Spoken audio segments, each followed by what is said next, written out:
네, 여러분 안녕하십니까? 곽수산입니다. 오늘도 저녁 9시 곽수산의 정치 라이브 진짜 생방을 출발해 보도록 하겠습니다. 렛츠고!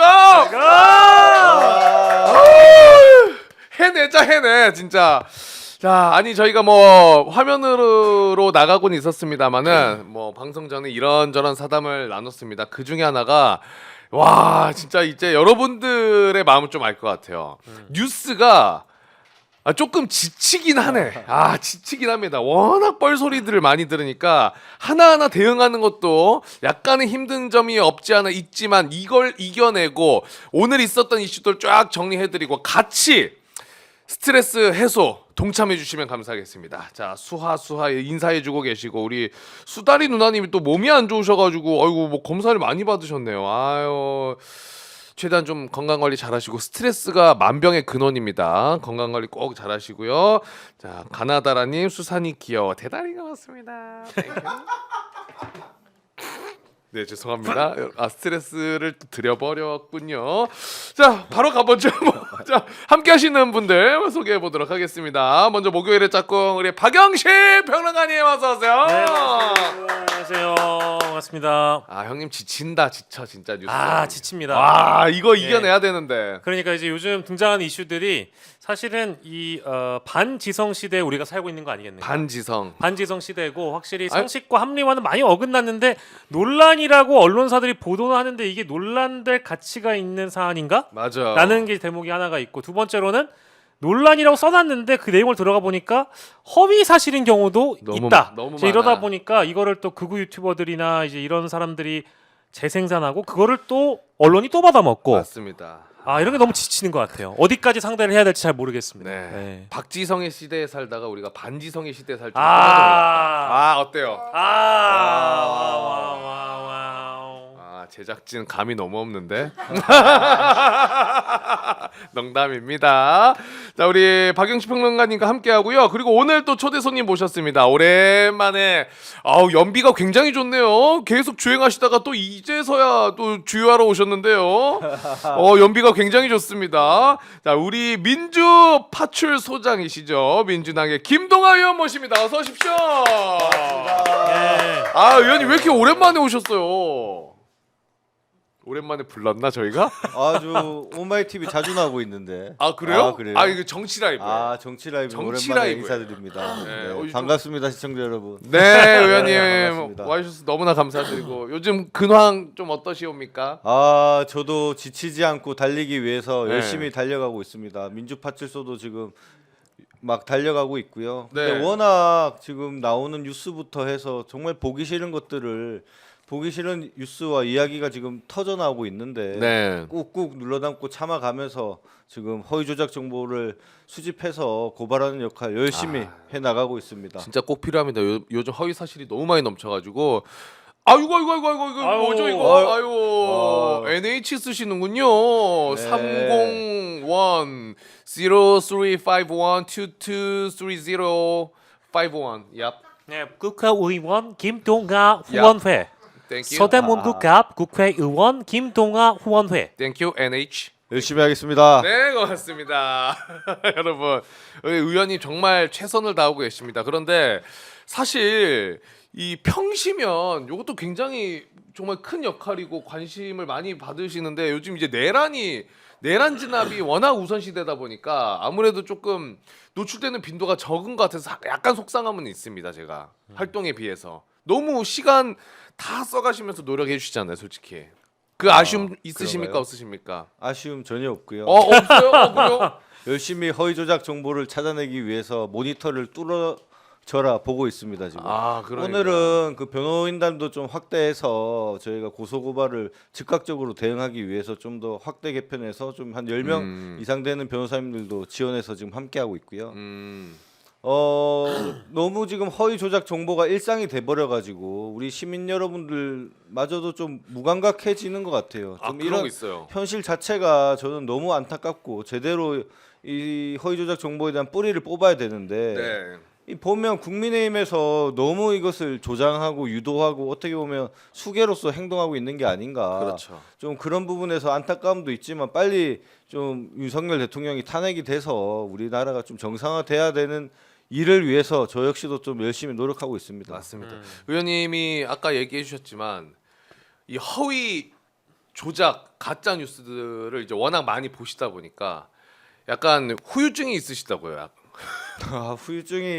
후유증이라는 게 사람이 좀 피폐해지는 것 같아요. 안 좋은 뉴스, 뭐 조작된 거를 계속 보시니까. 아니 그렇지 이게 말도 안 되는 것을 가지고서 그 답답함을 이겨내야 되고 일단 1차적으로 맞아요. 또 많은 지지자분들께서도 또 저한테 개인적으로도 연락도 오시고 해서 좀 대응해 달라고 하는데 저도 막 이렇게 화가 나지만 또 실질적으로 물리적인 한계도 있는 부분도 있고 또 그런 부분에서 또 우리 지지자분들에게 좀 죄송하다는 생각도 있고요.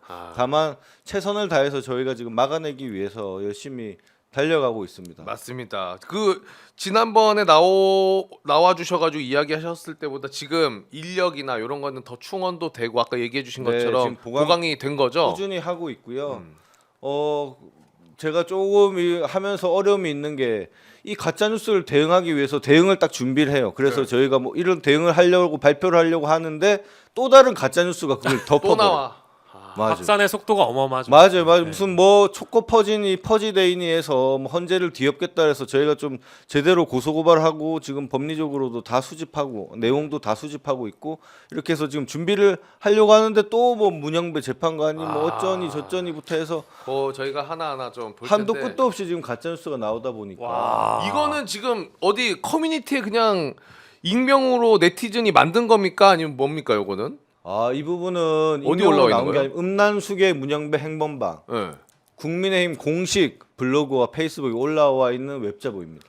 이게 공식 블로그랑 페이스북이요? 공식 페이스북에 국민의힘 명의로 저 웹자보를 만들어서 올린 겁니다.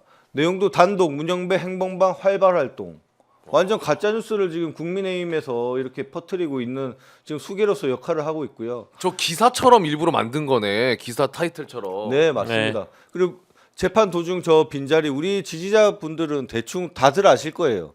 저 자리가 뭐냐면 한 자리가 지금 비어 있는 데입니다. 저기 마은혁 후보자 자리 아니야? 원래 비어 있는? 맨 끝자리 마은혁 후보자 자리 맞습니다. 맞죠? 네, 그 자리를 찍은 사진을 가지고서 문영배 재판관이 자리를 비웠다라고 되어 있고요. 재판 도중에 그리고 밑에 보면 저게 진짜 아니 맞습니다. 이런 이것도 내용도 있지만 있고 그 가운데 거 아님 말고 말씀하시는 아님 거죠? 말고 말 저기 그게 아님 지금 말고, 공당이 예. 할 소리입니까? 아님 말고 지금 네. 공당이 국민의힘에서 재판 도중 자리를 비우고 댓글 지운 거 아니죠? 밑에 아님 말고. 여러분 이거 지금 커뮤니티에서 저희가 돌아다니는 걸 가져온 게 아니라 국민의힘 공식 게시물이에요. 공식 블로그랑 게시물입니다. 페이스북 거기에 올라가 있다는 거죠 이게. 저도 저런 것을 보면 할 말이 없어요. 아니 충분히 뭐 그럴 할 수 있어요. 수는 뭐 없고. 여기서는 못 하시겠지만 혼자 계실 때는 아니, 나올 것 같아요.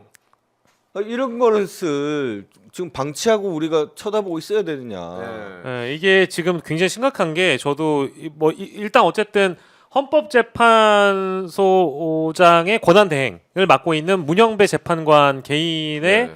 그 의혹 제기 뭐 하는 건 좋다고 생각합니다. 근데 그게 사실이 아닌 경우는 이거는 진짜 큰 문제가 될 수 있는 거거든요. 큰 문제가 아니라 지금 우리 헌정질서, 우리 헌법기관에서 헌법을 해석할 수 있는 제일 최고의 권위 기관인 헌법재판소를 향해서 저런 택도 아닌 웹자보를 게시하고 있는 게 말이 됩니까? 그리고 아닌 말고가 뭡니까? 아닌 그러니까. 말고가. 그러니까 이게 이미선 재판관이라든지 정계선 재판관이라든지 다른 재판관들을 이제 흔들었던 전력이 이미 있는 상태에서 그것보다 더 도를 뛰어넘는 의혹을 제기하는 언론사의 기사를 끌고 와서 저런 웹 자보를 만들었는데 이미 다른 언론들이 팩트 체크를 하고 있어요.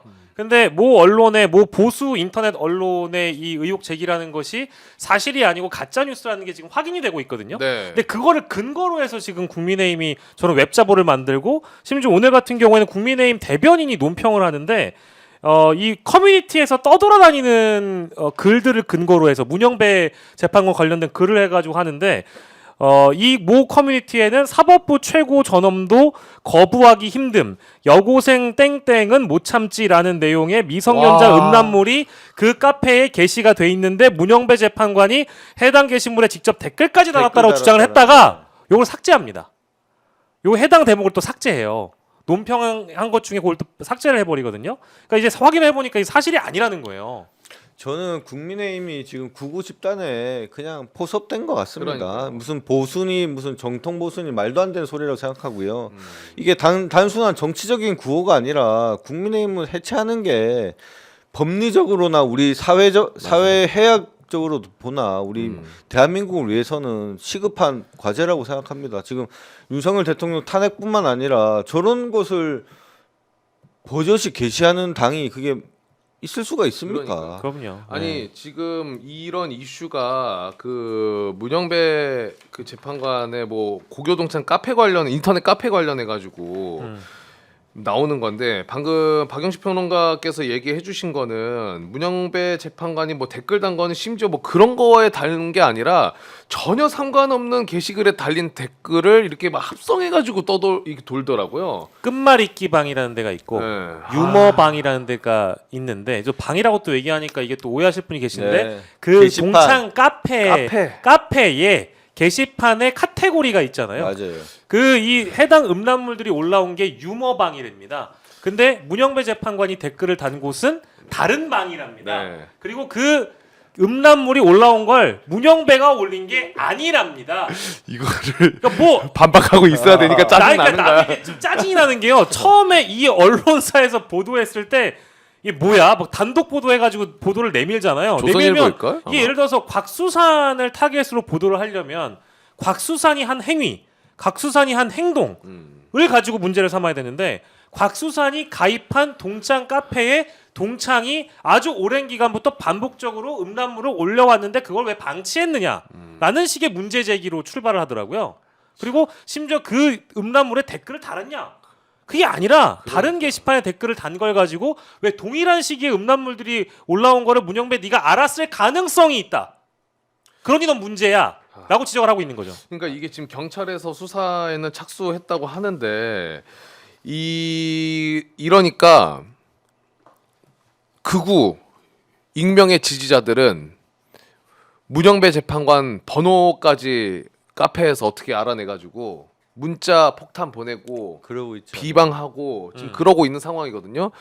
거기에 왜 힘을 더 실어서 하고 있냐고 생각을 하냐면 방금 보여주신 국민의힘 저 블로그랑 페이스북도 있지만 배현진 페이스북 있습니까? 아 배현진 의원도 또 여기 이제 손가락 올린 거죠. 국힘의원들이 다 받아서 저걸 하고 있어요. 네. 글 올려서 맞아요. 방금 포스터랑 똑같이 행범방 이런 언급을 하면서 저는 또 하나 왜 화가 났냐면은 지금 저렇게 행범방이라는 표현을 쓰잖아요.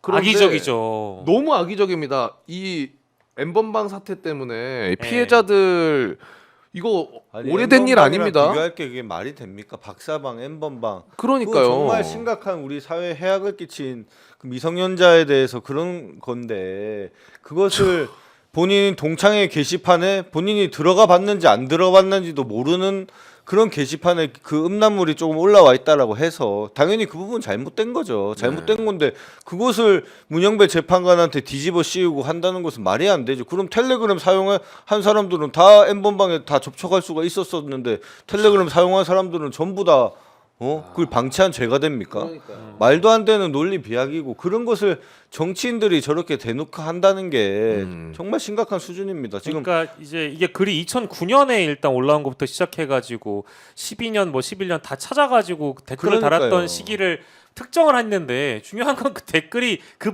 게시판이 아니라니까요. 그러니까요. 유머 게시판이 아니고요. 그리고 사실은 뭐랄까 우리가 초등학교 동창 뭐 혹은 뭐 대학교 동창, 고등학교 동창 이런 카페가 있을 수 있습니다. 근데 활동하지 않는 카페들도 많이 있잖아요. 근데 그 해당 맞아요. 동문 카페에 누가 어떤 글을 반복적으로 어떻게 올리는지를 여러분들 매일 확인하십니까? 아니 상식적으로, 인간적으로 아니잖아요. 아니 동창회 카페 같은 경우에 처음 생겼을 때 한두 번 들어가고 안 가는 게 들어가죠. 우리 다들 뭐 그렇게 하는데 말이 안 되는 얘기죠. 그리고 이게 이제 본질을 저는 말씀을 좀 해드리고 싶은데 뭐 아까 재판관들을 흔들었던 국민의힘의 행위에 대해서도 뭐 물론 이제 정당이 어떤 의혹을 제기하고 이것이 헌법재판관의 탄핵 심판에 영향을 줄 수 있다라고 주장은 할 수 있습니다. 생각의 차이가 있는 거니까요. 근데 이제 그런 것들이 헌법재판소의 탄핵 심판에 그 정당한 심판 행위를 물을 흘릴 수 있다. 그리고 자꾸 발목 잡는 행위처럼 국민들이 인식을 하고 있잖아요. 마치 윤석열이라는 내란 수계를 지키고자 하는 그 국민의힘의 행위가 비판을 받아왔는데 이것도 마찬가지인 것이고 더불어서 기존에 제기됐던 의혹과 더불어서 이 문영배 재판관에 대한 의혹도 탄핵 심판을 하는데 그 법률적이고 헌법적인 판단을 하는데 어떤 영향과 어떤 지장을 주는 건지에 대한 지적이 있어야 되거든요. 근데 전 잘 모르겠어요. 그러니까요. 어떤 지장이 있는 겁니까? 헌법재판관이 윤석열이라는 내란 수계의 내란 행위를 판단하고 위헌적인 행위를 했고 불법적인 행위를 한 거에 대해서 판단을 하는데 이 개인들에 대한 문제가 어떤 영향을 그 법률적 판단에 주는가 이게 본질이거든요. 그렇죠. 근데 그건 없어요. 그건 없단 말입니다. 그리고 이전에 강도가 낮았죠. 뭐 정계선 재판관의 남편이 공익재단에서 어떤 변호사 활동을 하는데 이 오해받을 행위면 그만둬야 되는 거 아니냐 이런 얘기까지 나왔잖아요. 네, 이게 동생 말이 얘기도 안 되는 하고 얘기를 가지고 자꾸 주장을 하니까 이제는 아주 선정적이고 선동적으로 말도 안 되는 가짜 뉴스를 공당이 웹자보에 올려서 이거를 뿌려대고 현직 의원이 그걸 받아다가 SNS에 또 홍보하고 있다. 그러니까. 저는 이게요. 정말 아까 김동화 의원이 말씀하신 것처럼 심각합니다, 이거. 이 배현진 페이스북 다시 한번 보여주시면 우리 의원님은 그래도 또 변호사셨으니까 어때요? 좀 읽어보면 근데 교묘하게 말이 안 되죠. 근데 교묘하게 법적인 책임은 좀 피하려고 교묘하게 쓴 느낌도 들었는데 어때요? 뭐 논란의 경악을 금할 수 없다. 그리고 만약 사실이라면 뭐 요런 문장들을 하나씩 넣은 게 피해가고자 하는 거죠. 약간의 피해가려고 묵과했다는 보도들도 있는데 만일 사실이라면 사실이라면. 두 번의 가정을 했죠. 와 보도가 추잡스럽더라고. 우리 중차 역사로 남을 현직 대통령 탄핵 심리를 아니겠습니까? 사실은 교묘하게 피해가려고 쓴 글은 맞죠. 근데 네. 법적으로 좀 어떻게 뭐 할 수 있는 방법은 뭐 문영배 재판관이 해야 되나? 명예훼손이나 그러니까 이런 이게 걸로? 최근에 아마 그 배현진 그 의원이 김정숙 여사 관련된 건 때문에 상당히 조심스럽게 이 페이스북을 전 썼다는 생각이 제 개인적으로 좀 들었고요. 네. 왜냐하면 이제 두 번을 엮었는데 오고 갔고 묵과했다는 보도들이 있는데, 그러니까 보도가 핑계거리가 될 수 있어요. 네. 실제 허위 사실로 명예훼손을 정보통신망법상 그 혐의가 이제 인정이 되려면 실제 그것이 허위 사실인가도 중요하고 명예훼손의 의도가 있었냐 그 두 가지가 성립이 돼야 됩니다. 네. 근데 지금 보면 보도들이 있는 건 사실이에요. 그렇죠. 일부 보수 매체가 보도했잖아요. 네. 난 그 보도를 봤을 뿐이다. 이 핑계 하나 되는 거고요. 그리고 그 보도가 만약 사실이라면 이걸 달았다라는 거는 나는 법적으로 모든 문제를 피해가고자 이렇게 SNS 글을 쓴 겁니다. 제가 볼 때는 네. 이재명 대표한테 1심 그 허위 사실 그 공직선거법 위반으로 판단한 판사라면 네. 저 정도면 징역 한 5년 이상은 나올 것 같은데. 저 정도면은 야 어지러지합니다 진짜. 근데 뭐 배현진뿐만 아니라 이런 말도 안 되는 가짜 뉴스나 이런 거에 관련해서 개개인의 의원이 아닙니다. 권성동이 이제 교섭단체 대표 연설을 했잖아요. 거기서 이제 뭐 민주당 언급을 엄청 많이 했는데 그 중에서도 뭐 민주당의 그러니까 민주파출소 언급을 좀 하면서 민주파출소와 같은 해괴한 홈페이지를 만들어서 신고받고 있다. 민주당의 검열과 통제 본능은 언론사에 대한 광고 압박에서도 볼 수 있다. 뭐 이런 발언들을 했는데 이거 이제 현장에서 의원님도 들으셨을 것 같은데.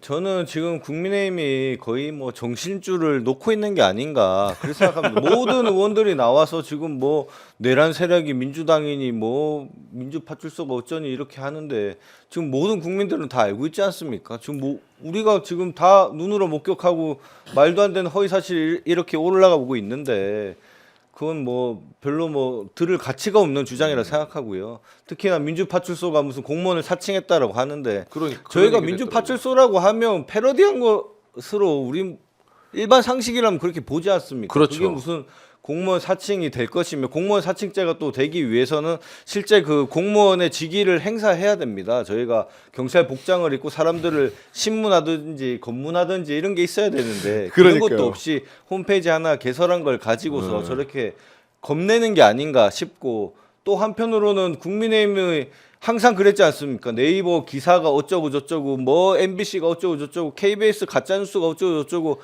하던 게 바로 국민의힘이었습니다. 네. 근데 언제 와서 자기들은 뭐 그런 거에 대해서 일체 없고 무슨 언론의 자유에 대한 정의의 사도인 것 마냥 저렇게 행동하는 게 뭐 전혀 납득할 수가 없고요. 이런 판단은 사실은 저희가 그 국회에서 듣고 있으면 막 답답하고 화도 나지만 저는 앞에서 요즘 아이고 잘하고 계십니다 이렇게 얘기합니다. 차라리 그냥 내려놓고. 국민들이 뭐라고 보겠습니까? 그렇죠. 다 지켜보고 있으니까요. 네. 결국 판단은 국민들이 해주실 거라고 봅니다. 이게 지금 그 민주파출소가 있는가 하면 국민의힘에는 들어보셨습니까? 이제 진짜 뉴스 발굴단이라고. 거의 가짜 뉴스만 발굴하잖아요. 이제 가짜뉴스 생성단이죠. 그러니까 제가 이제 얘기하고 싶은 게 바로 그겁니다. 그러니까 진짜 뉴스를 발굴해서 팩트 체크를 해서 알리는 거 공당으로서 여야가 모두 하면 국민들에게 좋은 정보를 제공하는 거니까 양질의 정보를 체크해서 제공하는 거니까 당연히 필요한 일이죠. 네. 근데 아까 저희가 보시지 않았습니까? 저 행본반 논란에 대해서 당의 대변인이 논평을 하고 나서 문제가 되는 부분을 지워버리고 그 문제가 된 부분은 실제 제대로 확인되지 않은 내용이 또 국민들에게 전파가 되고 있고 그러면 진짜 뉴스 발굴단이라는 게 진짜 뉴스를 발굴하고 있는 건지 문제의식을 가질 수밖에 없죠. 그렇죠. 아니 그래서 사실 오늘 방송 전에 이 민주파출소장이라고 저희가 이렇게 소개를 그냥 해드리잖아요. 예. 이거 근데 국힘 놀리면은 이 경찰 4층으로 또 아이 뽀로로도 포통령이라고 하는데 그러면 뽀로로가 대통령을 사칭한 겁니까? 그럼 말도 안 되는 소리죠. 아 뽀로로도 그럼 대통령 사칭한 거냐? 아이. 아유. 그러니까 이런 거를 대응해야 되는 게 그러니까 너무 힘들어요 정말. 말도 안 되는 가끔 걸로. 말문. 아니 그러면 저는 우리 김동완 소장님 나오셨으니까 파출 소장님 나오셨으니까 요 주제도 저희가 다루긴 해야 되잖아요. 네. 민주파출소 얘기. 네. 저는 그래도 오늘 그래도 웃고 가는 차원에서 아까 이제 행본방도 그렇지만 민주파출소장으로 이제 부임하시면서 시작을 하시면서 네. 지금까지 아 이거 대처하려고 했는데 하면서도 제일 지치고 한편으로는 너털웃음이 나는 어떤 소재랄까요? 가짜 뉴스나 대응하시면서 아 이거는 정말 이런 것까지 말문이 막힐 정도로 너무 어이가 없었다 싶은 건 혹시 어떤 게 있습니까? 사실은 저희가 좀 처음에 대응한 것도 한 것이긴 한데 뭐 이재명 대표님에 대한 정말 택도 없는 얘기가 많았죠. 그게 스토리가 있습니다. 아 예. 그 이재명 대표님이 그 가족이 왜 그쪽 안동으로 이사 갔냐라고 하는 거에 있어서 뭐 그 아버님이 무슨 갯돈을 들고 튀어가지고 그걸 도망가듯이 해서 갔고 그게 막 쭉 아버지가 뭐 어떻게 했고 이재명 대표가 뭐 어떤 범죄를 저질러서 소년원을 갔다 왔는데 그 소년원에서 사실은 일한 게 소년공으로 포장이 됐다라고 하고 아 근데 되게 꼼꼼하다. 그 엄청 장문의 그림이다 이게. 스토리를 그게- 아예 썼구나. 그게 한동안은 쫙 퍼졌었는데 저희가 한번 그 제대로 지적하고 좀 고발을 조치를 한 이후에는 좀 많이 커뮤니티에서 사라졌습니다. 그나마 다행이네. 참. 아 그리고 뭐 권성동 원내대표가 언론사에 대한 광고 압박에서도 볼 수 있다라고 했는데 민주당의 언론사 광고 압박 한 적이 있나? 전혀 없잖아요. 아마 이거 보고 딱 그거 생각했어요. 전한길 씨가 유튜브에서 스카이데일리 들고 아 예. 여 광고 다 빠진 거 봐라. 아. 이거 민주당이 뭐 압박한 거 아니냐 이런 거 얘기했는데 그거 설마 받았나 싶더라고. 저는 스카이데일리 그 광고 문제가 나중에 한 번은 꼭 제대로 짚고 넘어가야 될 것 같아요. 제가 그 부분을 스카이데일리에서 허위 조작된 기사가 나온 그 전부터 스카이데일리 광고를 봤는데 진짜 굴지의 농협부터 해서 농협, 신한은행, KB 그리고 국가기관도 엄청 광고를 많이 했습니다. 스카이데일리요? 대기업도 예, 있어요. 한전은 맞아요. 한전도 광고했고 한수원도 광고했고 오. 뭐 여러 국가의 기관들도 많이 광고를 했고요. 전 최근에 놀란 게 경기도교육청도 있더라고요. 아 그래요? 맞아요. 네네네. 이게 보면 조선일보보다도 광고를 더 잘 받았어요. 스카이데일리가 저는 이 광고가 어떻게 집행됐는지 한번 나중에 분명히 짚고 넘어간다 생각돼요. 모든 우리 대한민국의 큰 금융기관들은 다 광고를 실었고요. 전면 광고로. 전면 이런- 광고로요? 이런 신문이 없습니다.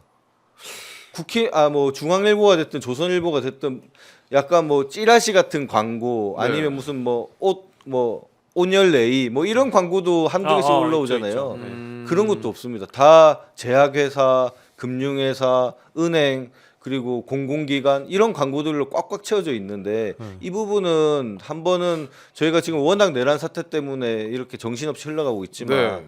저는 이 부분 한번 꼭 짚어내야 된다고 보고 있고 양무석 의원실에서 이 부분 좀 파고도 있습니다. 아 그래요? 네. 이거 한번 제대로 큰 뉴스가 아마 나올 수도 있어요. 이 부분에서. 전혀 몰랐는데. 아니 그런 택도 없는 기사를 쓰는 신문이 그런 광고를 받아오고 있었다는 게 여태까지. 저는 스카이데일리 맨 처음에 그 선관위 중국인 그 가짜 뉴스 떴을 때 무슨 그냥 1인 언론사인가 그 생각을 했는데 그게 아니라 광고. 아닙니다. 아우, 광고가 아니죠. 엄청 빵빵했습니다. 네, 아니죠. 그리고 아까 그 백지 광고 얘기했을 때 네. 그때 동아일보 백지 광고 사태하고 스카이데일리 백지 광고권을 전한길 씨가 동일선상에 놓고 등치시키면서 네, 얘기를 막 했거든요. 그러니까요. 근데 이제 이분 역사 강사인데 이래버리시니까 이게 참 저는 그러니까 이런 측면이 전 좀 기가 차다라는 거죠. 완전히 눈 가리고 진실을 호도해 버리니까 네. 동아일보 당시에 있었던 이 백지 광고 사태와 이 스카이데일리의 백지 광고 사태는 엄연히 완전히 다른 문제이고 네. 그리고 그 언론사가 갖고 있었던 당시의 기능과 목적을 두고 봤을 때 너무나 큰 차이가 나는 그런 상황임에도 불구하고 전환길이라는 스피커가 그런 식으로 등치시켜 버렸다. 이거는 뭐 비난받아 마땅한 행위죠. 네. 그리고 우리 의원님 오셨으니까 그 민주파출소 제보 현황 저희가 좀 자료로 준비했는데 한번 볼까요? 자, 지금 현재 방문자 수는 29만 8천여 명 정도 되고 제보 건수가 거의 8만여 건 가까이 되네요. 제보 건수가 초반에는 한 2천, 3천 건 이렇게 들어왔는데 요즘 사실 건수 자체는 많이 줄었습니다. 요즘에. 근데 이게 저도 다행이다. 지지자들이랑 좀 만나 보면 생각보다 커뮤니티에서 많이 줄어들었다는 얘기는 해요. 다행이네요. 근데 그래도. 그 심각성이 점점점 올라가고 있는 것 같아요.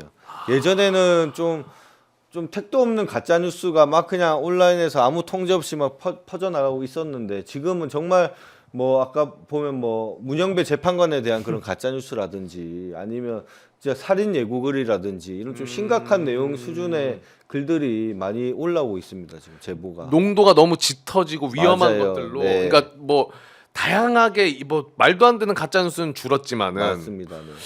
야, 그리고 키워드를 보면은 민주당 그리고 이재명 대표 관련된 게 많고 부정선거 관련된 거 그리고 3위가 헌법재판관. 이야기했던 헌법재판관 관련한 내용들이 원래 좀 헌법재판관이 순위가 없었었는데 한 저번 주부터 해서 이제 점점 올라오고 있습니다. 원래 구구 집회 폭동이 지금 원래 한 3번째인가 그래 됐었는데요. 이 부분은 조금 사그라드는 반면에 지금은 거의 문영배 재판관을 타겟으로 해서 지금 조직적으로 이렇게 가짜 뉴스가 퍼지고 있는 상황이고 근데 그럼에도 불구하고 지금 오늘 국민의힘에서 그 가짜 뉴스를 받아가지고 논평도 내고 웹자보도 내고 했다는 게 말도 안 돼. 이것은 점점 그 재판을 지금 불복하겠다라는 자기들이 지금 그 의사를 표시하고 있는 게 그렇죠. 아닌가 그렇게 봅니다. 마은혁 후보자에 대한 살해 협박 저런 것도 제보가 들어요. 네, 제보가 와가지고 저희가 따로 지금 취합해서 지금 뭐 법적 조치를 하기 위해서 준비하고 있습니다. 아니 그래서 그런지 뭐 제 개인적인 느낌입니다만은 지금 헌법재판소 흔들기를 뭐 여당뿐만 아니라 진짜 커뮤니티에서 너무 위험하게 하고 있기 때문에 개인적인 문자 폭탄도 있다고 아까 말씀드렸고 문영배 재판관 오늘 좀 제 느낌에는 네. 난 좀 고급 영어 쓰려고 했어. 열받았다. 빡이 근데 맞습니다. 아, 솔직히 말하면 그냥 빡이야. 표정이 빡. 약간 좀 느껴졌죠. 느껴졌습니다. 조금 문영배 재판관도 인간이기 때문에 그럼요. 너무 하등 정말 쓸모 없는 그런 주장들이나 발언들을 좀 제지하거나 아니면 뭐 어쨌든 그 헌법재판소에서 벌어지는 여러 이제 심판 상황에서 굳이 재판관들이 들어주지 않아도 되는 요구 사항들을 일축하느라고 네. 어떤 뭐 고생이 많으신 것 같더라고요. 그러니까요. 근데 이제 이런 가짜 뉴스뿐만 아니라 윤석열도 지금 헌재를 계속 흔들고 있잖아요. 그러면서 오늘 자고 일어나니까 막 떠 있는 보도들이 일단 오늘 헌재에서는 8차 변론기 열렸고 근데 오늘 오전부터 나왔던 거는 뭐 이런 심리가 계속되면 중대 결심을 하겠다. 뭐 요런 얘기가 나오는데 요거 약간 뭐라고 예측을 할 수가 있는 거예요? 그러니까 이제 아까 우리 김동화 의원님께서 말씀해주신 대로 빌드업이죠. 그러니까 저는 지금 이제 변론기일이 이제 연장이 되고 이제 마은혁 후보자에 대한 임명은 좀 저희가 별개로가 얘기를 한다면 어떤 결론이 나오든이 아니라 이제 윤석열을 파면될 가능성이 저는 제 개인 관점으로는 99.99%라고 보는데 100%죠. 100%. 파면 결정이 나오면 그것을 불복할 빌드업을 하고 있다라고 봅니다. 그러니까 재판관들을 일일이 건 바이 건으로 문제 삼은 것도 그리고 문영배 재판관을 문제 삼은 것도 마찬가지로 나중에 이 헌법재판관으로서의 자격을 문제 삼으면서 또한 결과를 문제 삼으려고 하는 것이거든요. 그래서 저희가 이제 오늘 방송 준비하기 전에 한 3시간 정도 전인가 그때 이미 여당 쪽에서 탄핵안을 발의를 했어요. 탄핵안을 재판관? 네, 문영배 재판관에 대한 탄핵안을 발의한 걸로 제가 알고 있습니다. 맞아요. 발의했네요. 봤던 것 강승규 같아요. 의원의 대표 발의, 박덕흠, 나경원 등의 공동 발의, 답변기일 미보장, 정치적 편향성 등 지적, 그리고 이제 독후감 쓴 것도 이제 문제를 삼았고요. 그래서 이렇게 해가지고 계속적으로 재판관들에 대한 문제를 삼아왔기 때문에 아까 말씀하신 그 대목 중대 결심을 하겠다라는 그 입장에 뒷받침을 해주는 거죠. 아 이거 봐라 우리가 변론기를 늘 볼 때마다 헌법재판관들이 뭐랄까 정치적으로 중립이 아닌 위치에서 지금 재판을 진행하고 있지 않느냐, 심판을 진행하고 있지 않느냐와 더불어서 여당에서 제기하고 있는 문제를 봐라. 재판관들 얼마나 문제 많냐. 불공정하다. 못 받아들인다. 파면 웃기지 마라. 전환길의 얘기처럼 파면되면 이제 뭐 국민의 혁명이 일어날 것이다. 이런 거에 대한 지금 빌드업을 하고 있는 거죠. 근데 중대 결심이라는 게 뭐 본인이 결심해서 그걸 실행할 수 있는 뭐 능력과 법적 권한이 있어야 되는데 지금 뭐 구치소에서 무슨 큰 결심해서 그게 뭐 달라질 게 있습니까? 본인이 할 수 있는 결심이라고는 마음속으로 먹고 뭐 안에서 계엄할 수 있는 것도 아니고요. 저는 뭐 그냥 할 말 없어서 하는 소리밖에 안 들리고요. 본인이 진짜 중대한 결심은 뭐 김건희와 이혼을 하든지 본인이 지금 법적으로 결심을 해서 실행할 수 있는 게 그런 거 말고 뭐가 더 있어요? 네. 재판에 안 나오면 뭐 어떡합니까? 재판 내려지면 되는 거지. 그렇죠. 저는 오히려 그런 중대한 결심은 구치소에 계신 분보다 구치소 밖에 있는 그 사람이 먼저 하겠죠. 강아지 산책을 시킬지 모를 그분의 결심이 오히려 더 먼저 아닐까 그러니까 생각이 저는 들고. 뭐 그냥 중대 결심도 뭐 기사에서 나오는데 그냥 하는 소리고 본인이 뭐 결심하면 뭐 어떡할 겁니까? 변호인들 안 나와도 뭐 본인이 안 나와도 개가 짖어도 기차는 갑니다. 만약에 그러면은 우리 의원님께서는 윤석열이 진짜 뭐 사퇴하거나 자진 사퇴나 이런 거 할 가능성은 전혀 없다라고 보시는 거예요? 자진 사퇴 정도야 본인이 이제 할 수 있는 카드가 될 수는 있을 것 같은데. 네. 근데 윤석열 스타일로는 절대 자진 사퇴는 하지 않을 것 같고요. 재판을 질질 끌고 하루라도 더 뭔가 대통령의 지위로서 생명력을 연장하기 위한 그런 꼼수를 부리지 않을까 싶습니다. 그러니까 이제 하야라는 걸 이제 말씀하신 거죠. 네, 하야. 근데 하야! 하야는 김건희가 용납을 안 할 텐데요. 본인 하루라도 그 안에서 개 끌고 산책하고 해야 되는데 거기 밖을 나와야 되지 않습니까? 그러니까 이제 중대 결심이라는 건 아마 이제 언론이 이걸 또 굉장히 알뜰살뜰하게 다 분석하고 전망을 하시던데 박근혜 탄핵 정국 때도 이제 변호인단이 올 사퇴를 하겠다라는 그런 움직임으로 움직임을 보여주겠다라는 듯 이제 그런 선언적 메시지를 던진 바 있으나 사퇴하진 않았거든요. 근데 이번에도 저도 윤석열의 변호인단이 사퇴한다, 총사퇴한다, 그럴 가능성 적다고 보고요. 그리고 이제 두 번째 가능성 아까 말씀하신 자진 사퇴 하야에 대한 부분인데 지금 대통령의 신분은 유지되나 그의 어떤 그 뭐랄까 직무 집행이 정지돼 있는 상황이기 때문에 스스로 직을 내려놓을 수 없는 상황인 걸로 제가 알고 있습니다. 네. 실제 법률적인 근거도 있는 상황이고요. 그러니까 공무원이 그러니까 이제 징계 상황이나 징계를 논의하는 과정에서 자신의 직을 마음대로 내려놓을 수 없다라는 거는 대통령이나 하급 공무원들이나 마찬가지입니다. 네. 때문에 실제 사퇴를 하거나 해야 한다고 하더라도 탄핵 심판은 그냥 가는 거예요. 그냥 간다. 그냥 가는 겁니다. 그래서 그 사퇴를 한다는 게 받아들여지지 일단 않을 것이다라는 그 기술적인 부분도 일단 말씀드려야 될 것 같네요. 요 9차 변론기일 잡힌 거는 지금 증거 조사를 하지 않은 증거에 대한 조사 그리고 양측의 지금까지 했던 주장과 입장을 정리하는 기회를 주겠다면서 18일로 잡았거든요. 9차 변론기일. 그리고 증인 추가적으로 채택할지 말지는 내일 재판관 평일을 거쳐서 하겠다고 했는데 요거는 이제 최후 진술? 최후 진술. 최후 진술? 그거라고 보면 돼요? 아니면 또 기일이 하나 추가되는 거라고 봐야 돼요? 이거 되게 헷갈리더라고요. 일단은 18일을 최후 진술로 한다라고 선언은 했고 다만 이제 헷갈리게 뭐 한 번 더 기일을 열지는 본인들끼리 회의를 해서 판단 내리겠다라고 이제 말씀을 하신 거고요. 네. 좀 국민들의 답답함이 조금 더 지연되는 안타까움이 있다라고 저는 생각되고 사실은 우리가 뭐 두 눈으로 다 보지 않았습니까? 그렇죠. 무슨 뭐 최후 진술은 뭐 형식적인 절차로 한 번 더 한다손 치더라도 굳이 한 번 더 변론 기회를 열어서 그 윤석열 대통령의 그 궤변을 우리가 들을 필요가 있을까? 없죠. 이미 뭐 다 모든 온 세상에 공개된 전 세계가 아는 사실을 네. 굳이 윤석열 대통령의 그 얘기를 듣기 위해서 한 기회를 열 필요는 없겠다라는 게 저의 바람이기도 합니다. 네.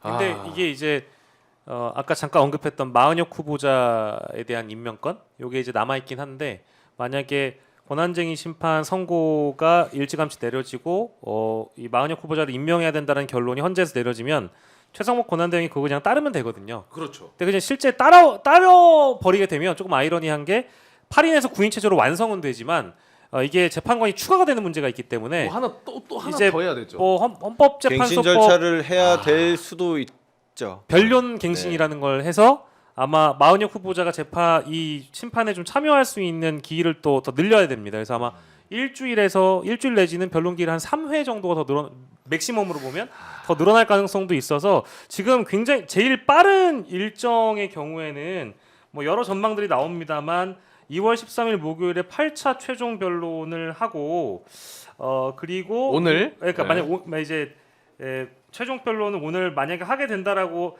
했었다면 이제 빠르면 2월 28일 금요일에 사실 탄핵 심판 선고를 할 수 있었던 건데 변론 기일이 더 늘어나게 돼 버리면 그 뒤로 더 밀리는 거고요. 만약에 마은혁 후보자가 임명이 된다라고 하면 또 늘어나는 거고요. 이제 그렇기 때문에 아마 요거는 글쎄요. 헌재의 판단을 좀 기다려봐야 될 것 같은데요. 그러니까요. 근데 어제 그거는 좀 시원하더라고. 그 대정부 질문 어디 있었잖아요. 근데 김성환 의원이 민주당에 입 벌고 김성호 차관에게 입 벌구라고 혹시 아십니까? 하면서 윤석열의 입 벌구를 하나하나 짚어주시는데 그냥 개인적으로 좀 개운했습니다. 네. 그리고 헌재 오늘 나왔던 이슈 중에 이거는 근데 좀 다른 거는 윤석열이 너무 뭐 말도 안 되는 거짓말이니까 뭐 평론을 듣고 의견이 어떠신지 여쭤보기도 좀 죄송한데 의미 있는 거는 나왔던 것 같아요. 뭐냐면 김건희 관련된 겁니다. 요거 의미 있습니다. 요건 좀 의미가 있는 것 같아요. 의미 그래서 심각한 부분이죠. 네, 요거 영상으로 저희가 준비를 했거든요. 여러분들 다 같이 한번 영상 보고 와서 이야기 나눠보겠습니다.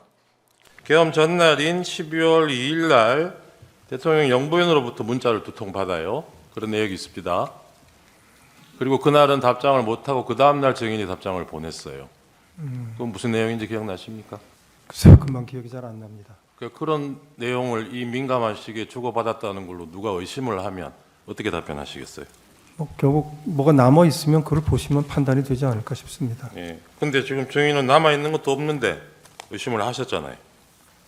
무슨 말씀이신지 잘 아까 질문을 이해하지 못했습니다. 그 야당 의원하고 1차장하고 이 무렵에 연락 주고받은 게 이상하다고 의심을 하셨잖아요. 그러니까 12월 3일 밤 12시가 넘어서 계엄과 관련해서 네. 야당 정보위 간사가 연락을 한다면 제가 아니면 기조실장이 더 자연스러울 거라고 말씀드렸습니다. 그러니까요. 그렇게 접근을 하자면 계엄 전날, 당일날 영부인하고 문자 주고받은 거는 더 이상하지 않나요? 국정원장이 영부인하고 왜 문자 주고받습니까? 자주 있는 일은 아니었습니다. 계엄 전날 그리고 계엄 당일에 김건희와 국정원장이 문자를 주고 받았다. 요거 근데 그냥 어디 동네 어렸을 때 같이 지냈던 이웃 주민 이모도 아니고 영부인의 문자인데 기억이 안 난다. 무슨 내용인지 납득하기 좀 어렵거든요. 어떻게 보셨습니까? 정말 충격적인 내용으로 네. 저도 봤고요. 이미 뭐 저희야 다 소문으로 아니면 예상으로 김건희도 분명히 이 내란에. 계엄 내란에 개입돼 있을 거다. 우리가 다 그렇게 예상하고 있지 않았습니까? 네. 그런 부분이 점점 드러나고 있는 것으로 보고 있고 특히나 이런 부분 때문에 저희가 특검이 필요한 겁니다. 저희가 경찰 수사든 검찰 수사든 공수처 수사마저도 김건희에 대해서는 어떠한 수사도 이루어지지 않았습니다. 근데 계엄 전날과 그 당일에 그 국정원장도 얘기하기를 그 전에는 그렇게 연락한 적이 없었다라는 거지 않습니까? 그렇죠. 이 전날과 당일에 이 중요한 중체단 시점에 김건희와 문자를 주고받았다는 것은 거의 계엄 이 시작에 깊숙이 개입되어 있을 거다. 좀 저희는 그렇게 보고 있습니다. 그러니까 이게 그동안 나왔던 발언 중에 제일 이상민 행안부 장관도 강조했던 걸로 알고 있고 그 윤석열이 계엄 선포하면서 뭐 수석들도 모른다. 그 와이프도 모릅니다. 네? 우리 와이프가 알면 화낼 겁니다. 맞아. 뭐 이렇게 얘기했었잖아요. 그거 근데 뜬금없이 왜 얘기하냐고 막 우리가 그랬었는데. 그렇기도 했고 그 내용을 들었다고 이상민 행안부 장관이 진술하기도 했고 네. 그렇지 않아요? 그래서 왜 김건희를 이 사태에서 자꾸 빼려고 하는가에 대한 이제 의구심이 있었다라고 김동화 우리 의원께서도 말씀 주셨는데 그러니까 그게 아닌 거죠. 결론적으로 이제 우린 다 예상했지만 그게 아닌 거죠. 김건희도 알았던 거죠. 아니 세상에 마상에 저는 태어나 가지고요 영부인이 국정원장과 이 진짜 중차대한 내란 사태가 벌어진 전날과 당일 네. 뭐 문자를 주고받았다? 소통을 했다? 그럴 필요가 뭐가 있습니까? 그럴 이유가 뭐가 있습니까? 하필 또 날짜가 또 아니 그러니까 그리고 이날만 했겠어요? 아니 그러니까 이제 한 번이 어렵지 두 번 세 번이 가능하지 않았겠습니까? 그러니까 그럼요. 저는 이날만 했을 거라고는 보지 않고 그러니까 이제 미뤄 짐작컨대 국무위원들 내지는 실제 권력기관장들 김건희 여사가 가령 뭐 수시로 소통했을 가능성은 이제 이런 사태를 보면 충분히 열려 있다고 그렇죠. 봐야죠. 아니, 그렇죠. 국정원장하고만 연락했겠습니까? 그러니까요. 아니죠. 검찰 쪽에도 연락하고 뭐 다 여기저기 다 연락을 했을 텐데 지금 그런 게 아무것도 지금 잘 안 드러나고 있기 때문에 저희가 특검을 통해서 분명하게 밝혀내야 된다고 봅니다. 맞아요. 그리고 조태용 국정원장이 자주 있는 일은 아니었다라고 이야기를 한 만큼 만약에 최초였으면은 사실 뭐 처음 그렇게 연락 와서 저도 놀랐습니다. 이런 발언이 나와 있는데 뭐 자주 있는 일은 아니었다. 그 말을 또 다르게 생각해 보면 또 했다. 종종했다. 그래. 종종. 종종 했었다. 자주는 그런 얘기죠. 아니어도 그렇습니다. 저희가 만약에 제가 의원님 처음 뵀어요. 그러면 처음 뵙겠으면 그러지. 오랜만에 뵙네요는 안 하잖아요. 그렇죠. 우리가 상식적으로 예리합니다. 접근을 상식적으로 해야 돼요. 예리합니다. 저도 형님 처음 뵀을 때 예. 형님 처음 뵙겠습니다 예. 하지. 간만에 뵙네요. 이거 그렇게 안 하죠. 자주 못 뵀는데 이런 얘기 안 하잖아요. 맞아요. 네, 날카롭다. 분명히 언젠가 연락을 한 적은 또 있었을 것 같고. 예, 분명히 했을 거예요. 그러니까요. 예. 그리고 오늘 뭐 홍장원 전 1차장을 좀 공격하면서 홍장원 1차장이 뭐 정보위 간사와 통화를 하고 뭐 또 이재명 대표에게 연락을 해야 되는 거 아니냐라는 거를 굉장히 이제 태클 걸고 넘어졌는데 말도 안 되는 태클이죠. 이 메신저로 공격하는 건데 더 웃긴 거는 바로 또 나오는 게 정작 조태용 본인도 정치인들이랑 소통했어요. 소통을 엄청 했어요. 아니 당연히 원래 소통을 하는 거고요. 음. 저도 산자부에 있는데 그 산자부 장관하고도 통화한 적도 있고 차관들하고도 통화한 적도 있고. 아니 뭐 이렇게 뭘 자료 같은 거 요구하거나 아니면은 뭐 어떤 걸로 통화를 합니까? 예를 들어 업무적으로 어쨌든 하는 거죠. 저희는 거의 업무적으로 하죠. 근데 특히나 지금 계엄 사태가 일어난 상황에서 정보위에서 당연히 국정원에 연락을 하고 그 소통을 하고 내막이 뭔지 파악하고 이런 연락을 하는 것은 저는 당연하다 생각하고요. 그러니까. 지금 뭐 국정원장도 지금 다른 정치인과 연락을 했다는 하는데 그런 부분도 사실은 뭐 자연스러운 부분이라고 봅니다. 근데 본인이 한 것은 당연한 그 정치 활동과 그 국회에서 연락과 소통이면서 맞아. 지금 뭐 홍장 차장이 한 것은 무슨 뭐 야당과의 미래같이 지금 표현하는 것은 말도 안 되는 얘기라고 생각하고 이미 이런 것을 다 알고 있음에도 불구하고 지금 이것도 역시 그 극우 세력들을 선동하기 위해서 저런 모습을 보이고 있는 게 아닌가 그런 생각마저 듭니다. 그러니까 이게 본질과 핵심을 다 비껴나간 일들을 헌재에서 지금 공공연히 시간 들여가지고 하고 있는 거거든요. 가령 이제 홍장원 씨의 메모를 오른손으로 썼든 왼손으로 썼든 그 메모로 옮겼던 내용을 다시 좀 어디에다 옮겨 적어가지고 정리를 했든 우리가 지금 규명하려고 하는 진실, 윤석열의 내란 행위가 파면에 이를 정도인가 아닌가를 판단하는데 굉장히 중차대한 요소인가요? 전 그렇지 않다고 봅니다. 맞습니다. 이미 네. 12월 3일에 이 여의도 오마이뉴스 스튜디오가 있는 국회 근처에서 벌어진 헬기 소리와 맞아요. 그 국민들 다수가 모이셨고 계엄군이 유리창을 깨고 국회에 들어갔고 우리 김동화 의원님을 비롯한 여러 국회의원들을 잡아 가두려고 했고 총을 쏴서라도 문을 부수고 끌어내 했던 그 진술이라는 것이 다 검찰의 공소장에 나와 있는 내용이거든요. 네. 내란 행위가 사라지느냐? 아닙니다. 그렇죠. 본질을 가릴 수가 없는 겁니다. 그러니까 큰 피자에 올라간 올리브 한 조각이 썩었다고 해가지고 피자 맛이 달라질까요? 다른 조각 먹으면 되는 겁니다. 아니 이게 본질에 대한 부분을 집중하지 않고 곽종근에 대해서 메신저를 공격하고 홍장원에 대해서 메신저를 공격하고 혹은 이 심판의 주체인 뭐 헌법재판관들을 흠집내고 네. 이런다고 해가지고 본질이 달라지지 않아요. 그 메모 관련해 가지고 하나 띄워주시고 그 홍장원 차장이 적었다는 요 메모 요것도 우리 박선원 의원님께서 요거 사진을 보내주신 겁니다. 요거를 또 공격을 한 거잖아요. 이게 무슨 네 종류가 있다? 뭐 맨 처음에는 홍장원 차장이 포스트잇에 적었고 그리고 옆에 비서관인가 이렇게 전달해 가지고 뭐 정리를 했고 또 적었고 또 적어서 저게 이제 네 번째 완성된 거다. 예. 그래서 저거는 굉장히 좀 신뢰하기가 어렵다. 이런 발언을 좀 한 것 같던데요 오늘 헌재에서. 아, 저 진짜 어쩌라고라는 얘기를 하고 싶은데. 아니, 그게 박선원 의원 얘기랑 그쪽에서 하는 얘기가 틀린 게 아닌 게 박선원 의원님께서 하시는 얘기가 그 홍장원 차장이 통화를 하면서 옆에 비서가 이름을 적고 홍장원 차장이 그 딴지부 밑에 그 김어준 네. 그리고 밑에 저기 1조, 2조 뭐 이런 메모를 홍장원 차장이 적었다는 거잖아요. 그렇죠. 근데 윤석열 대통령 측에서 오늘 변론할 때는 아니 이거 비서가 적었지 본인이 적은 게 아니지 않냐. 근데 왜 거짓말하냐. 이런 말도 안 되는 소리를 하고 있으니 그러니까요. 말꼬리를 잡는 것밖에 저희는 뭐 안 하고 있다고 보고 네.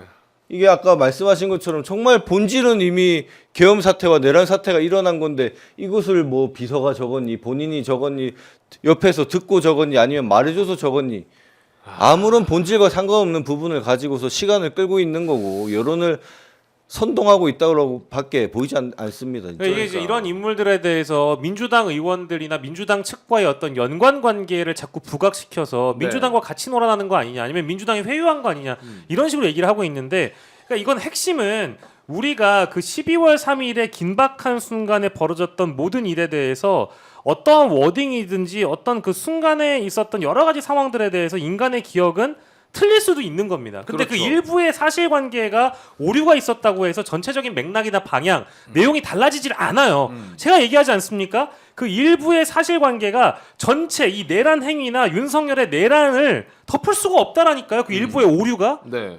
그 오류는 오류가 있을 수 있겠죠. 사람의 기억은 오류가 있는 거니까요. 있죠. 그리고 오른손잡이가 왼손잡이고 왼손잡이가 오른손잡이고 이게 왜 그런 식으로 메모가 글씨가 삐뚤어졌고 뭐 어쩌고 저쩌고 하는 것도 다 본질이 아닌 거예요.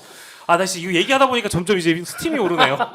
근데 저거 아무리 공격해봤자 예. 그 여인영이 체포 명단을 알려준 게 홍장원 차장만 있는 게 아니라 김대우 수사단장, 조지호 경찰청장 다 받았기 때문에 이거 하나 공격한다고 해가지고 해결될 수 있는 아니 문제도 그러니까 윤석열 아니고. 측 주장대로라면 홍장훈 차장이 이것을 뭐 상상에 의해서 적었다는 말도 안 되는 소리지 않습니까? 그런 뉘앙스예요. 네.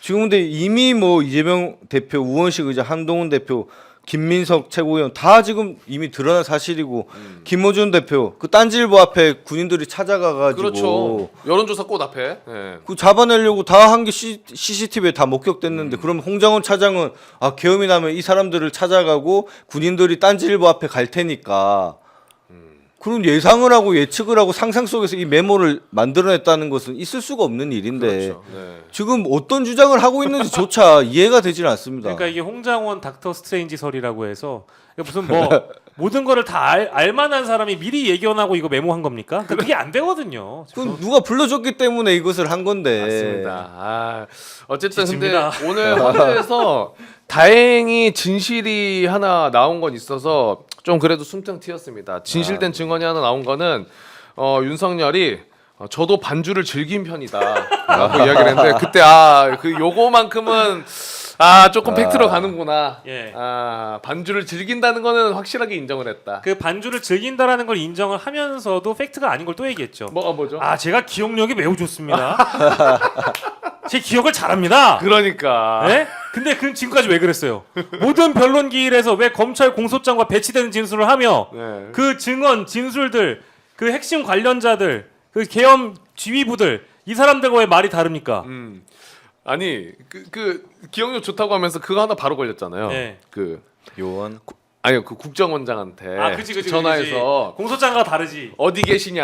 예. 아, 지금 거기 계시냐? 예. 네, 저 여기 있습니다. 예. 아, 그러면 잘 하셔라고 끊었는데 예. 그래서 난 미국에 있는 줄 알았다. 예. 근데 이제 공소장에는 공소장에는 뭐라 공관이 나와요. 맞아. 조태용이 공관이라고 응답을 하는 게 나온다는 거잖아요. 음. 그러니까 이제 그게 비교를 해보면 공관이라고 얘기한 사람도 있고 그리고 공관이라고 들은 사람이 윤석열일 텐데 윤석열 본인의 기억은 다른 거예요. 그렇죠. 이 그 조태용 원장은 검찰 조사에서는 뭐라고 얘기했냐? 윤석열이 어디냐고 물어봐가지고 저 지금 공관에 있습니다.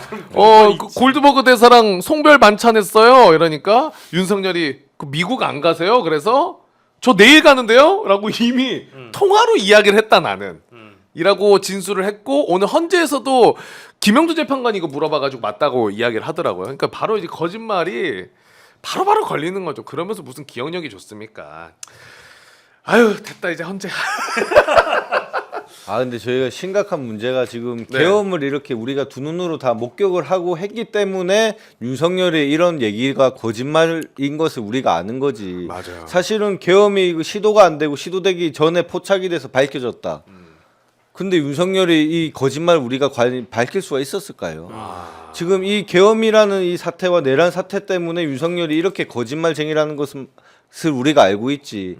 사실은 이 이외에도 얼마나 수많은 거짓말로 사람들을 현혹하고 그 검사 시절부터 해서 정말 그런 부분이 있었다는 것을 저희가 보면 너무 가슴이 아프고 답답합니다. 특히나 지금 우리 이재명 대표에 대한 재판이나 지금 뭐 주변 동지들에 대한 재판도 다 그런 식으로 진행되고 있거든요. 저는 변호사로서 그 재판에 참여한 입장에서 보면 완전 특수부 검사들이 하는 그 완전 정점이 윤석열 대통령이 지금 하는 거짓말이다.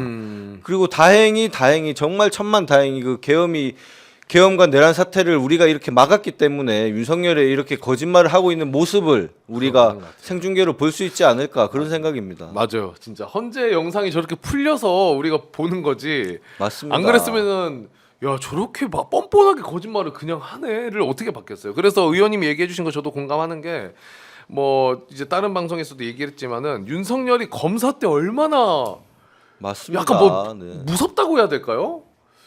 사실 저런 거짓말을 하면 또 판사가 넘어갈 수가 있거든요. 그리고 조사받을 때도 분위기가 어떨지도 모르겠고 당연히 그렇지. 넘어가죠. 그 거짓말에 넘어가고 그 오히려 검사가 유도한 그 거짓말에 참고인이나 피의자가 이제 속아서 속는 게 아니죠. 가스라이팅을 당하는 거죠. 네. 너 더 큰일 당하기 싫으면 내가 만들어낸 스토리 이게 그냥 단순한 하나의 사건의 거짓말이 아니라 본인만의 스토리를 만들고 있잖아요. 그렇죠. 자기는 처음부터 뭐 경고성이었고 계몽령이었고 뭐 이런 스토리를 만들어가고 있는 과정인데 이 스토리를 만들어서 사실은 무고한 사람들을 기소해서 처벌하고 그것으로 본인이 승진하고 승승장구하고 어떻게 보면 대통령이란 지위도 그거의 연장선상으로서 지금 있는 거지 않습니까? 그렇죠. 네. 좀 그런 부분을 보면 참 많이 안타깝죠, 사실. 네.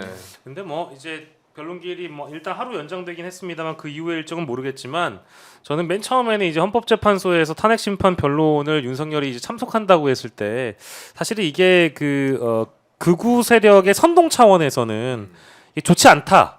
이제 이 변론의 기회를 직접 제공하거나 여기에서 여론전을 할 가능성이 너무 높기 때문에 오히려 역효과가 나지 않을까, 좋지 않은 효과가 나지 않을까 이런 생각이 들었는데 한편으로는 이제 변론길에 윤석열이 직접 참석을 해서 본인이 말한 것 중에 아주 핵심적인 증언들이 꽤 나왔기 때문에 좀 오히려 다행이라는 생각도 한편으로 합니다. 그러니까 어떤 거냐면 선관위에 계엄군 내가 보냈다.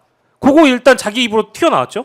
그리고 최근 같은 경우에는 박수를 쳐주지 않아서 아이고 민주당이 등 돌려가지고 그러니까. 아니 그래도 예의를 좀 갖춰야 되는데 탄핵이나 막 아주 마구잡이로 해대고 계엄을 할 수밖에 없었습니다. 이 얘기를 하는 순간 저기 재판관들도 아무리 정영식 재판관이 좀 보수적인 인사로 통한다고 합니다마는 위헌적이고 위법적이고 절차도 지키지 않고 내용도 잘못된 이 계엄을 과연 기각이라는 그러니까 의견서를 재판관이 쓰는 게 더 어려울 것이다. 라는 얘기를 하는 거고요. 오늘 같은 아까 설명했던 그 장면 거짓말이 자꾸 드러나잖아요. 네. 이런 거 보면 그래 더 나와서 헛소리 짓거려라. 마음대로 해라라는 생각도 듭니다. 시간이 얼마 안 남아가지고 그래요? 요거 셋이서는 꼭 이야기를 하고 싶은 게 요 대장동 관련해가지고 박영수 전 특검 1심에서 징역 7년이랑 벌금 5억을 선고받았고 법정 구속이 됐습니다. 근데 요거 솔직하게 말씀드리면 제가 잘 몰라요. 어렵기도 하고 요거 그래서 박영수 평론가랑 해가지고 같이 정리와 함께 좀 해석을 부탁드려도 그렇죠. 근데 이제 또 변호사님이시니까 사실은 초대형에 이게 힘을 많이 쓰셨더라고. 사실은 제일 잘하시는 네, 분이죠. 뭐. 대장동 사건은 잘 알죠. 요번 근데 일부는 무죄를 판결했는데 이 판사님이 사실은 지금 이재명 대표님 재판도 하고 있는 판사셔서 저희가 뭐 이것저것 말씀드리긴 어려운데 네. 50억 클럽 같은 경우에는 사실은 유동규가 700억을 김만배한테 달라고 한 상황에서 그 김만배가 그 유동규한테 50억을 700억을 깎아서 주기 위해서 50억을 내가 누구랑 약속했다 이런 대화 녹취록에서 시작한 겁니다. 근데 지금 요 판사님께서는 이게 실제로 약속이 있었는지 없었는지에 관해서 그 재판부는 약속까지 있었던 건 아닌 것으로 본다. 네. 그리고 김만배가 그 유동규의 700억의 요구를 하니까 그 700억을 깎기 위해서 50억을 얘기한 것이다. 이렇게 판단한 것으로 저희는 보고 있고요. 그런 부분이라면 사실은 김만배가 그 녹취록에서 그렇게 확실하게 50억을 주기로 했다는 이 약속마저도 배척한 상황에서 과연 이재명 대표나 지금 우리 정진상 실장이나 이 부분에 대한 대장동 재판이 과연 이대로 유지될 수 있을까? 이 공소 유지가 거의 불가능한 수준이 아닐까? 저희는 뭐 더 오히려 우리 재판에 대해서 무죄 확률이 올라가는 상황이다. 이번 상황으로. 그렇죠. 그 녹취록에 그렇게 확실하게 50억을 주기로 약속을 했다라고까지 얘기를 했는데 이 녹취록의 대화를 배척한 것을 보면 사실은 지금 이재명 대표가 10원 한 푼 안 받지 않았습니까? 그렇죠. 10원 한 푼도 안 받고 그 대장동으로 인해서 많이 벌 수 있었음에도 불구하고 많이 못 벌었다라는 게 검찰의 주장인데 이런 주장이 과연 유죄 판결로 이어질 수 있을까? 저는 이어질 가능성이 거의 없다라고 보고 네. 근데 결국은 지금 검찰 수사 자체가 너무 자기들 위주로 짜맞춰지는 식으로 진행됐기 때문에 전국적으로는 대장동 전체에 대해서 제대로 된 특검을 통해서 지금 50억 클럽도 밝히고 특히나 지금 부산저축은행 사건에서 윤석열 대통령이 지금 봐주고 한 게 있지 않습니까? 네네네. 거기에 대해서는 어떠한 수사도 진행되지 않았는데 그 부분에 관해서도 또 한번 제대로 된 수사가 이루어져야 한다. 좀 그렇게 생각하고 있습니다. 저는 사실은 제일 그 오늘 관련돼 가지고 다른 내용들보다 저도 주목을 한 거는 이제 50억 클럽 관련해서 무죄가 나온 거잖아요. 그러니까요. 근데 지금 이거 기존에 걸려 있었던 다른 재판권들의 50억 클럽의 관련자들 다 유죄가 나오는 사람이 없어요. 다 무죄예요? 다 네, 무죄였죠. 다 무죄가 나왔기 야, 때문에 이건 진짜. 이거는 이제 기소 과정에서 혹시나 누락된 뭐 건이 있다라든지 부실한 기소나 뭐 그런 대목이 아니었을까라는 생각에서 왜냐하면 그 예를 들어서 이제 이 대목이 단 한 명도 유죄가 없다라는 것은 확실히 검찰의 기소가 잘못됐다라는 그런 의심을 살 수 있는 대목이거든요. 네. 기존에 우리가 떠들썩하게 만들었던 내용이기도 하잖아요. 그렇죠. 박영수의 다른 범죄 혐의와 다르게 50억 건은 박영수뿐만 아니라 다른 사람들이 다 같이 걸려 있는 거기 때문에 네. 이제 이 대목은 우리가 좀 추가적으로 더 따라가려면 특검이 필요한 것 같긴 합니다. 네, 특검이 이 부분에 있어서는 특검도 좀 필요할 것 같다. 네네. 네, 그렇게 이야기를 해주셨습니다. 마지막으로 요거 하나 얘기해 볼까요? 아니면 대장동 관련해서 혹시 더 하실 말씀 있으시면은 뭐 아니요 뭐 요 정도로 잘 일단 말씀해 주셨어요. 근데 이제 사실은 제가 이거 기록을 다 좀 본 입장에서 정치적인 발언을 할 수도 있긴 하지만 이거 보면 저는 사실은 박영수 전 특검을 탈탈 털었다라고는 봐요. 검찰이 이렇게 많은 혐의 무슨 뭐 50억 클럽부터 해서 200억부터 해서 5억 수수, 3억 수수 딸 11억 11억까지 해가지고 이 정도 턴 거면 저는 검찰이 털 만큼 털었다라고 보는데 법원에서는 조금 엄격하게 판단한 게 아닐까 그렇게 생각이 들고 오히려 저는 뭐 박영수랑 무슨 그 지금 윤석열과 무슨 뭐 틀어지는 뭔가 있지 않을까 이거 이외에 뭔가 어떤 정치적인 계기가 있지 않을까 그런 부분을 좀 더 조사해 볼 필요가 있다라고 네. 그러니까 생각이 뭐 듭니다. 아시는 분들이 있을 텐데 이제 뭐 곽상도 전 의원도 있었던 곽상도. 거 기억나시죠? 같은 거 확실히 곽상도도 칩니다. 있었고 그 머니투데이 그 언론사 그 회장이었나요? 홍 회장. 네, 홍 성은 기억 안 납니다만 홍 회장. 머니투데이 회장도 있었고 뭐 다른 사람들도 있어요. 권순일 대법관, 네, 권순일 전 대법관이죠. 그리고 김순환 전 검찰총장 기억나세요? 예, 그분도 있고 최재경 전 청와대 민정수석 이제 이런 분들이 있는데 이런 분들이 지금 수사를 따로 이어가고 있는 거고 1심 끝난 사람이 아마 아까 얘기했던 곽상도 머니투데이 그 회장 두 사람인데 두 사람은 이제 이제 징역형이나 이게 아니라 벌금형 나오고 지금 2심 지금 진행 중이거든요. 네. 그거를 따져봤을 때 끝까지 가본다고 한다면 과연 국민들의 어떤 공분을 샀던 내용만큼의 양형이 나올 수 있을까? 그건 잘 모르겠어요. 일단 뭐 지켜봐야 되는 부분들이 있는 거니까 이 정도로 정리를 좀 해보고요. 마지막으로 오늘 이재명 대표랑 김경수 전 지사가 회동을 했어요. 그래서 영상 일단 한번 쭉 보면서 이야기를 나눠볼까요? 대표가 김경수 전 지사가 두분 한마디 모두가 하시고 나서 힘을 합할 수 있는 모든 세력을 아울러서 반드시 함께 해야 됩니다. 팬덤 정치의 폐해도 극복해야 됩니다. 팬덤이 문제가 아니라 우리 당의 시스템이 문제라고 생각합니다. 온라인 이외에는 당원들이 토론하고 참여할 수 있는 공간이 그렇게 많지 않은 것 같습니다. 마지막으로 우리 당의 정체성이나 노선을 바꿀 수 있는 또는 노선과 관련된 정책은 민주적인 토론과 수기 절차를 반드시 거쳐야 되지 않을까 그렇게 생각합니다. 자, 이렇게 회동이 있었는데 김경수 전 지사가 이제 발언을 하면서 크게는 한 3가지 정도로 보면 될 것 같아요. 힘을 합할 수 있는 모든 세력을 아울러서 함께해야 된다. 그리고 당이 더 다양해져야 된다. 이런 이야기를 했고 또 하나 당의 정체성이나 노선을 바꿀 땐 민주적인 토론과 수기 절차를 거쳐야 한다. 그리고 팬덤 정치의 폐해를 극복해야 한다. 그리고 팬덤이 아닌 당의 시스템의 문제다. 온라인 시스템을 또 언급을 하기도 했습니다. 그런데 이 팬덤 정치 폐해를 좀 언급을 해서 약간 불편한 반응들이 많이 나오는 것 같아요. 어떻게 보셨는지 좀 여쭤볼 수 있을까요, 의원님?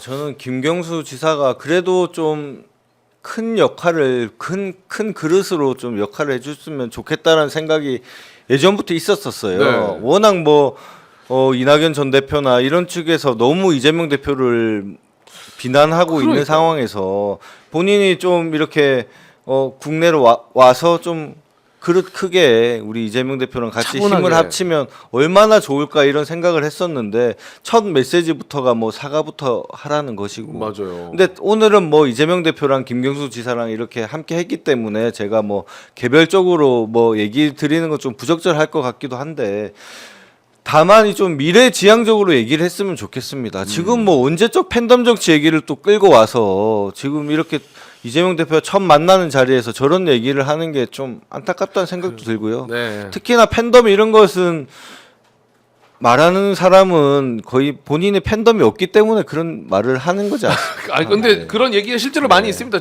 채팅으로도 지금 아니 다양성이라는 게 이런 팬덤도 있고 저런 팬덤도 있고 다 같이 그렇게 서로 얘기하면서 우리가 같이 으쌰으쌰하고 해야 되는데 제살 깎기 먹는 식으로 와서 하는 발언이 팬덤 정치의 폐해니 뭐니. 그리고 온라인 지금 시스템이 문제라는데 온라인 당원을 확장한 게 지금 노무현 대통령이고 그때부터 이어져 온 정신이 우리 당원들 사이에서 온라인 커뮤니티에서 대화하고 토론하고 하는 게 이어져 온 것인데 그 시스템을 부정하는 것은 저는 좀 적절하지 못하다라는 생각입니다. 그러니까요. 저도 이게 조금 그렇더라고요. 팬덤 정치의 폐해를 극복해야 된다고 하는데 폐해가 뭐가 있지라고 생각을 해보면은 크게 떠오르는 건 없거든요. 왜냐하면 지금 각 민주당의 의원분들 개개인적으로도 그냥 의정 활동 열심히 하시면서 거기에 환호하는 분들이 팬이 되기도 하고 그렇죠. 네. 또 유튜브 운영하시는 분들도 많이 계시니까 거기에 구독해서 영상을 찾아보시기도 하고 그러면서 좀 더 세력도 확장되고 2030들도 더 관심을 갖게 되는 맞습니다. 것 같은데 네. 요거를 이 팬덤 정치의 폐해라고 표현을 한 것 자체가 저는 이제 또 한 가지 아쉬웠던 게 이제 이재명 대표와 방금 저렇게 만나서 악수를 하고 앉아가지고 발언을 하는데 저 발언 이후에 바로 이제 비공개로 좀 얘기가 더 이어졌는데 네. 굳이 공개 그 짧은 시간에 저 이야기를 왜 했지라는 생각이 좀 들더라고요. 저는. 본인의 그 극소수의 팬을 위한 게 아닌가라는 아쉽더라고. 생각도 들고 네. 아니 좀 뭔가 미래지향적이고 우리가 이런 내란 사태에서 국민들이 이렇게 힘들어하는데 기껏해서 한다는 게 팬덤 정치의 폐해를 언급한다는 게 저는 이게 김경수 지사의 제살 깎아 먹는 발언이라고 생각해요. 오히려? 네. 본인이 좀 더 그릇을 크게 가지고 이제 큰 그릇인 모습을 보인다면 오히려 이재명 대표님의 그 지지 세력까지 나중에는 껴안을 수 있지 않습니까? 그렇죠. 그런 좀 안식처를 주고 해야 되는데 뭐 만나자마자 하는 얘기가 팬덤 정치고 하고 너무 사람이 좀 잘게 느껴졌습니다. 저는. 아니 어제 또 김경수 전 지사가 JTBC랑 인터뷰할 때는 뭐 당에서 멀어지거나 떠나신 분들한테 사과해야 된다. 그래서 이낙연도 포함이 되냐라고 물어보니 누구나 해당되어야 한다라는 발언을 했거든요. 그리고 오늘 언급해드렸던 당이 더 다양해져야 된다. 그리고 뭐 모든 세력을 아울러서 함께해야 된다. 이런 발언이 있었는데 그 이 통합에 이낙연이 포함이 돼야 된다고 생각을 할지 굉장히 좀 어떻게 봐야 됩니까? 의원님이 느끼시기에는? 뭐 정치는 생물이라고는 하지만 통합이라는 기본 전제는 상대가 나를 인정해야 통합을 하잖아요. 근데 그렇죠. 뭐 이낙연 대표가 지금 민주당을 인정합니까? 뭐 안 하죠. 이재명 대표의 사당화니 뭐니 그런 식으로 당원을 모욕하고 우리 민주당을 모욕하고 있는데 과연 통합의 대상이 될 수 있을지 오히려 그런 게 역효과가 나지 않을까. 우리 뭐 옛날처럼 뭐 3당 합당이니 뭐 정계 개편이니 이런 시대는 좀 지났잖아요. 그러니까요. 오히려 그런 정치 공학적인 모습을 보이는 게 국민들이나 우리 지지자들한테 또 안 좋을 수도 있다. 이런 판단이 저는 듭니다. 네. 그리고 지지자 분들뿐만 아니라 저는 그런 생각이 드는 게 이제 지금은 평시가 아니라 전시잖아요. 지금 내란 이후에 생각보다 앞에 뉴스를 많이 다뤘던 것처럼 이 내란 진압이 우리의 기대보다는 조금 더딘 측면이 있기 때문에 네. 너무 방대하고 그래서 지치고 답답해하는 분들이 많고 그 와중에 국민의힘에서 저렇게 되지도 않는 당 공격, 뭐 이재명 대표 공격, 헌재 공격 이런 게 너무 넘쳐나다 보니까 이제 상식과 비상식의 싸움이 굉장히 길어지고 있는 상황이란 말이에요. 맞습니다. 네. 그런데 여기에 지금 오히려 힘을 보태줘야 사실 더 빠르고 깔끔하게 정리가 되는데 갑자기 상식 쪽에서 이상한 의견들이 나와버리는 듯한 느낌이 좀 듭니다. 저는 그래서 좀 답답하고 왜 아니 이러나. 사실 그렇죠. 지금 뭐 김경수 지사나 이낙연 전 대표나 이럴 때 오히려 힘을 뭉쳐가지고 그렇죠. 내란 네. 세력 진압하는데 힘을 합치면 아 저 사람이 예전에는 그렇게 떠나갔지만 그 진정성이 좀 있구나. 그렇죠. 우리가 같이 통합할 수도 있구나. 이런 실마리가 되고 단초가 될 텐데 맨날 나와서 떠드는 말이 뭐 윤석열 대통령 물러갔더니 뭐 이재명 대표 비호감 1위다. 그것도 가짜 뉴스거든요. 지금 그렇죠. 비호감 1위가 보니까 이준석 대표더라고요. 제가 기사를 보니까. 네. 비호감 1위가 하여튼 그런 사람들하고 뭐 합쳐라고 하는데 그게 말이 아유 참. 네. 네, 그렇습니다. 알겠습니다. 자 끝으로 우리 의원님께서 그 민주당 청년 미래 연석회의 요거 공식적으로 활동을 시작한다 그러는데 이게 뭡니까? 의장을 또 의원님이 맡으셨어요? 네, 이게 사실 작년 말에 시작하려고 저희가 준비를 해오다가 계엄이 터져가지고 지금 이렇게까지 많이 밀렸습니다. 원래 민주당 내에서 이제 청년 정책을 발굴하고 청년들의 좀 목소리를 듣는 플랫폼으로 청년 미래 연석 회의라는 회의체가 있고요. 제가 그 의장으로서 지금 내일 발대식을 가지고 좀 제대로 가동해 보려고 합니다.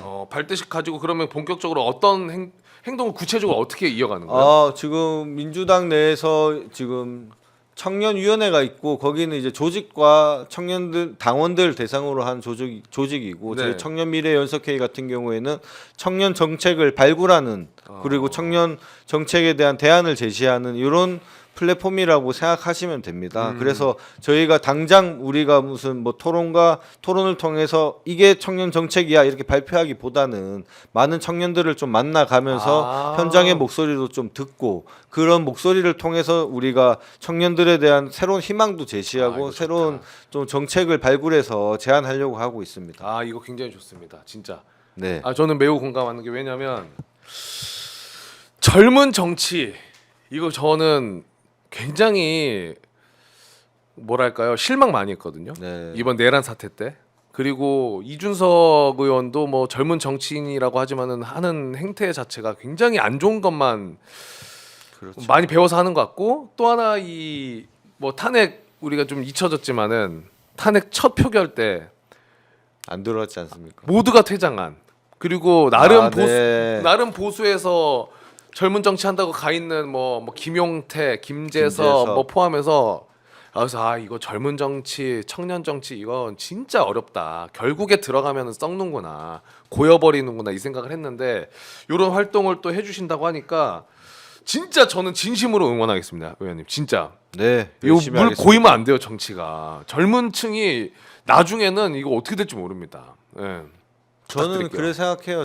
뭐 내가 청년 정치인이야. 네. 내가 청년이니까 뭘 잘해. 뭐 이거보다는 오히려 청년의 목소리를 듣고 그 청년의 목소리를 통해서 우리 사회 전체에 대한 대안을 제시하고 맞아요. 좀 미래 플랜을 같이 고민하고 이런 게 좀 필요하다고 맞아. 봅니다. 아이디어 얻고 이게 현실적으로 된다 안 된다 이렇게 바꿔보면 어떨까. 젊은층은 이런 걸 원하는구나. 이런 아이디어 좋다. 이런 거 너무 맞아요. 너무 네, 건설적이잖아. 네.